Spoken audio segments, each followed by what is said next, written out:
light card backing.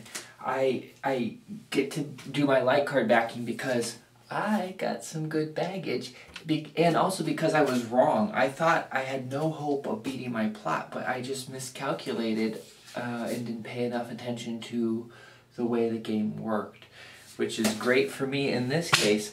If I don't get any rules wrong in this video, that means I'll have 2 good baggage, 1 bad baggage, happy ending, business. All right, it's time for the Real People Multi-Game Solitaire Magnum Tournament. I have something to show you on the whiteboard, and then we'll get started playing. Excellent. So I got rid of the points that I had up here. It wasn't something I was really going to keep track of. I just kind of wanted to get it to kind of, I felt it kind of grounded me and helped me think about what the players were thinking a little better, to use that little bit of math to kind of focus things. When you're playing a lot of different characters, it's kind of hard to have your eyes on the prize, so to speak. So what I've done this time is I've done a table of what these people think the others think, or the others' hunches are. So how to read this, and I don't think I'm going to read it all to you, but I'll just let you know what the symbols mean. So the first column can be either a P or an S. P means they're positive that this is someone's hunch. Now they might be wrong, but they feel really sure, like they would do something about it. Okay. S means they're suspicious that it's someone's hunch. Okay. The G means guilty. So the middle column, the G means guilty and the I means innocent. So in this case, Sparky is positive that the guilty hunch belongs to Coonies. In this case, the final column is the first initial of the player. So we have Coonies and Dick. All right, and Sparky, you see, has kind of his whole theory pretty positively fleshed out, who he thinks guilty and innocent things are. And I really should have had this table going from the beginning of the game, because it would have helped me work the evidence pool a lot better, because there hasn't been a lot of bluffing or anything like that, because it's hard for the characters to remember who played what, because it's all just me. So it's hard for me to remember what Banana noticed about Dick. It's evidence play. So I'll give you a moment to look at it, and in fact I'll bring it in closer so you can see kind of what everyone's thinking here. Just to be clear again, this is the person who's thinking. Up top we have our different suspects, and then the first column of each little box is going to be suspicion or positivity. So if they're suspicious, they believe there's a good chance. Positive means they think they're sure. Guilt or innocence, and then the first initial of the person. So Banana is suspicious that the innocent hunch for Thomas Haas belongs to Sparky. So that Sparky it believes that Thomas Haas is innocent. So she's not positive, but that's what she thinks. So I'll just let you drink that in. Nice use of a whiteboard. That's right. That's right.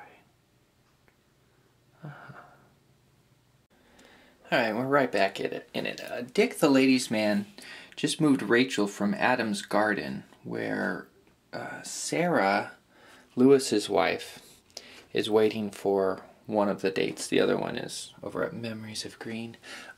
Moved there all the way to the old war memorial, where Raymond's lady is hanging out waiting for something. And here's what took place once she got there. Rachel, we need to talk.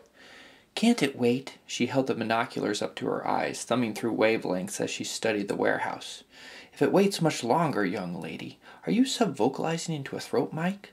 No, she lied, sub-vocalizing. At least the earbug wasn't bleeding any noise. So here she is with a set of binoculars talking to her father. Alright, so she wasn't able to meet with her yet because that costs 3 time, but once she does, or she does, you can place an alibi, which is this thing right here. Could be problematic, but everyone seems pretty sure of who thinks what anyway. And since she's the major hitman, Dick figures he might be safe placing an alibi on someone and not having the suspect get offed. Pretty traumatic turn for Twigmar. A lot of this turn was dictated by Banana. Okay, first thing, Banana played this card, which let her look at Twigmar's hand and, well, first had to name a plot, and then look at 3 cards, pick any 3 cards and look at them, and if that plot was on any 3 cards, got to do some nasty, nasty things. It was a human first card, so it gave her a bad baggage, okay? And then it was able to name the plot pretty easily, because for one, this plot here allows you to play human first cards for free. So figured it wasn't any of the human first plot, or else Twigmar would have played those cards, because they're played for no cost. So narrowed it down to just 2 of the plots, picked one of them, picked the one with Daniel, and was right. There was one of those cards in there, and so that really allowed Banana to draw more of her cards, which allowed her to play this really awful fight on Caprice. They come at me with hammers. Their minds were filled with hatred and fear. I could feel it seeping into my mind like foul black oil. She turned to look at him trembling, so I gave them all their hatred and fear back. Now, at this point in the turn, the card looked like this, because there were 2 human first cards played by Banana, okay? So one choice, if Twigmar had picked the light tactics, his turn would be over. This is the turn that the plot gets resolved, so it would have been an unhappy ending, or it would have been a lesser ending. Okay, so pretty much had to choose the dark tactics, which gave him 2 -1 victory points.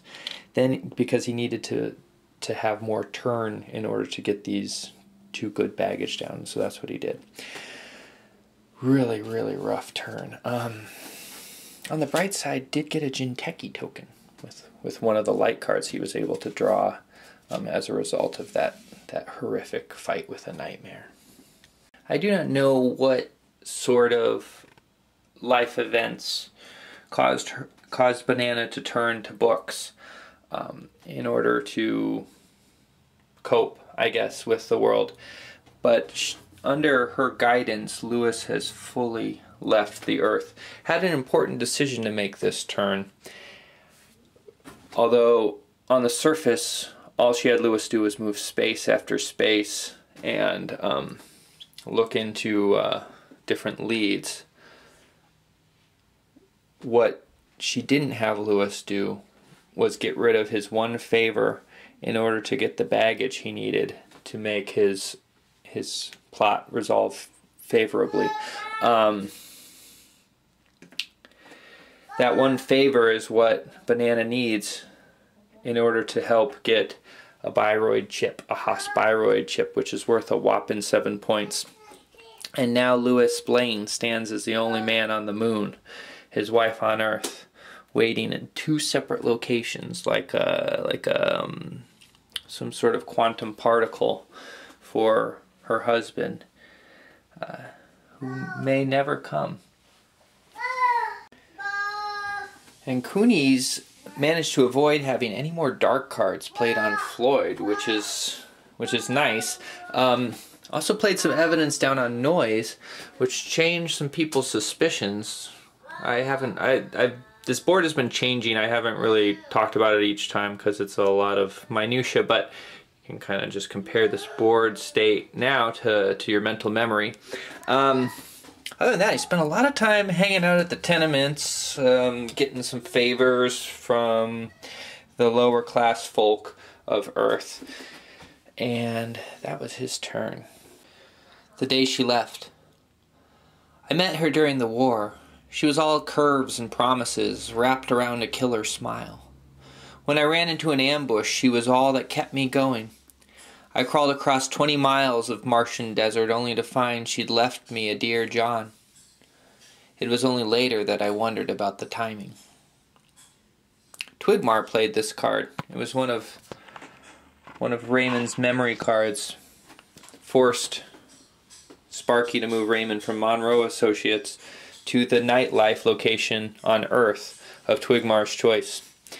Twigmar chose Nat's microbrewery, which, funnily enough, is the closest location to where the woman mentioned in this flashback is currently residing, about to have a rendezvous with the ladies' man, Dick, in the guise of Rachel. So now Sparky has a choice to make. Does Raymond go forward and snatch his love back out of the jaws? Is that the right body part? Of Dick? Or does he turn away and go back towards what he had originally intended, which was to slap a warrant down on Haas Byroyd in order to try and get some of those precious, precious corporation points? It's a tough call. I frowned at her. Why have you come back, really? Don't tell me it was to see me, because I don't believe it. Kate looked hurt. That's not fair, Ray. I love you. I shook my head. If you loved me, Kate, you never would have left me back during the war. I'm not sure what we have, but we both need time to think about it.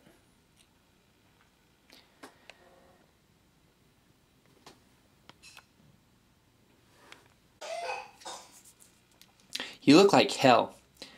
Lena held out a hand holding a paper cup of delicious, delicious coffee. I feel like hell, but it's over. Rachel reached up and cradled the coffee between her functional right hand and her bandaged left. I wish I could have helped you, Ray. You did, she sipped. Oh God and Heinlein, you did. This stuff is good.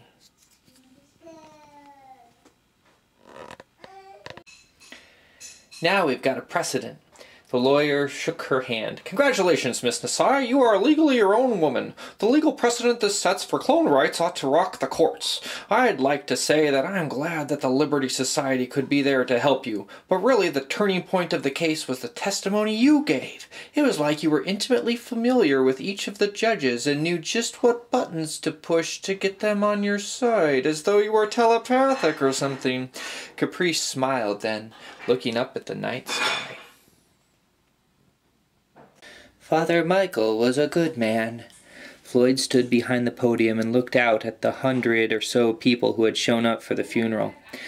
I'm not exactly certain what to say today, but I've been asked to speak by Father Michael's family, so I will do my best. I did not know him as long as most of you did, but he was my very best friend. He never judged me by the tubes in the back of my hands, and I never once saw him turn anyone away from St. Teresa's. Father Michael believed passionately in the value of each life, no matter how small or poor. I will always remember him. Turning to the coffin, Floyd said, "Goodbye, Michael."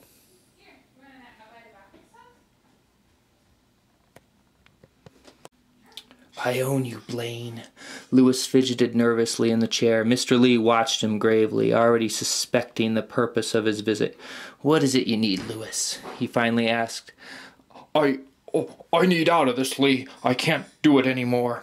The elderly man looked into Blaine's eyes as if weighing his soul, then sighed and shook his head. I'm sorry, Lewis, but you're in too deep in my organization. We know too many of each other's secrets. I understand that your heart aches for your friend, and I am so sorry about what happened. But this is business. This is business.